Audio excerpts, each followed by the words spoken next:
Bonjour, nous allons voir dans cette vidéo comment non seulement réaliser l'étalonnage, mais vérifier quelle sera la vitesse de rotation du doseur quand vous serez au champ après travailler.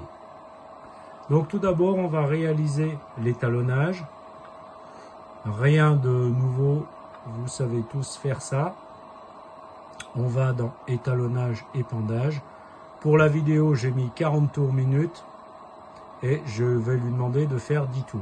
Je lance mon étalonnage. Donc l'étalonnage se fait normalement. Voilà.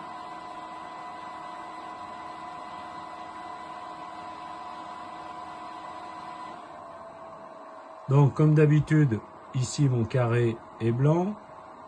Je le sélectionne et je vais lui dire que mon échantillon fait 1,5 kg. Je valide, j'enregistre, et maintenant je vais vouloir vérifier, quand je serai au champ, mettons que je sème à 8 km/h, quelle sera la vitesse de mon doseur. Donc je vais dans la maison, je vais en vitesse, et je vais mettre vitesse manuelle, je vais lui dire 8 km/h puisque c'est mon exemple, et je vais mettre priorité lever outil activé. Partant de là, je vais pouvoir retourner dans mon écran de travail. Il se trouve que j'ai deux doseurs, donc le doseur de la cuve 2, je l'ai mis en arrêt. Je sélectionne, donc je le mets en jaune, mon doseur que je viens d'étalonner. Je clique sur I-commande, information commande. Et là, j'ai une vitesse cible qui est de 72,15 tours minute. Donc ça, je vais vérifier cette vitesse. Donc je vais lancer mon doseur. Voilà. Et donc mon doseur devrait tourner à 72 tours minute. En l'occurrence, c'est un petit peu fort. L'idéal serait d'être entre 40 et 60 tours minute. Voilà.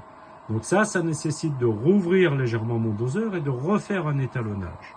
Ce qu'on va faire, on va dire qu'on a augmenté le débit du doseur par tour. Voilà. Je vais relancer mon étalonnage épandage.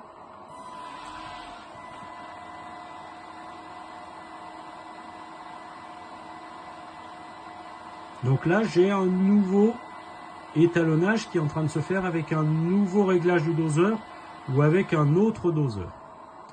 Il se trouve qu'avec mon doseur dont j'ai augmenté la capacité par tour, je vais trouver 1,750 kg. Je fais valider, j'enregistre, je reviens en arrière, je reviens à la maison, je retourne sur mon écran de travail, j'ai sélectionné, je le mets en info commande, et là je vais lancer mon doseur. Et voilà, maintenant mon doseur, je sais qu'à 8 km/h, il tournera à 60 tours minute. Donc là, dans ce cas-là, je peux considérer que mon étalonnage est parfait. Merci, à bientôt, au revoir.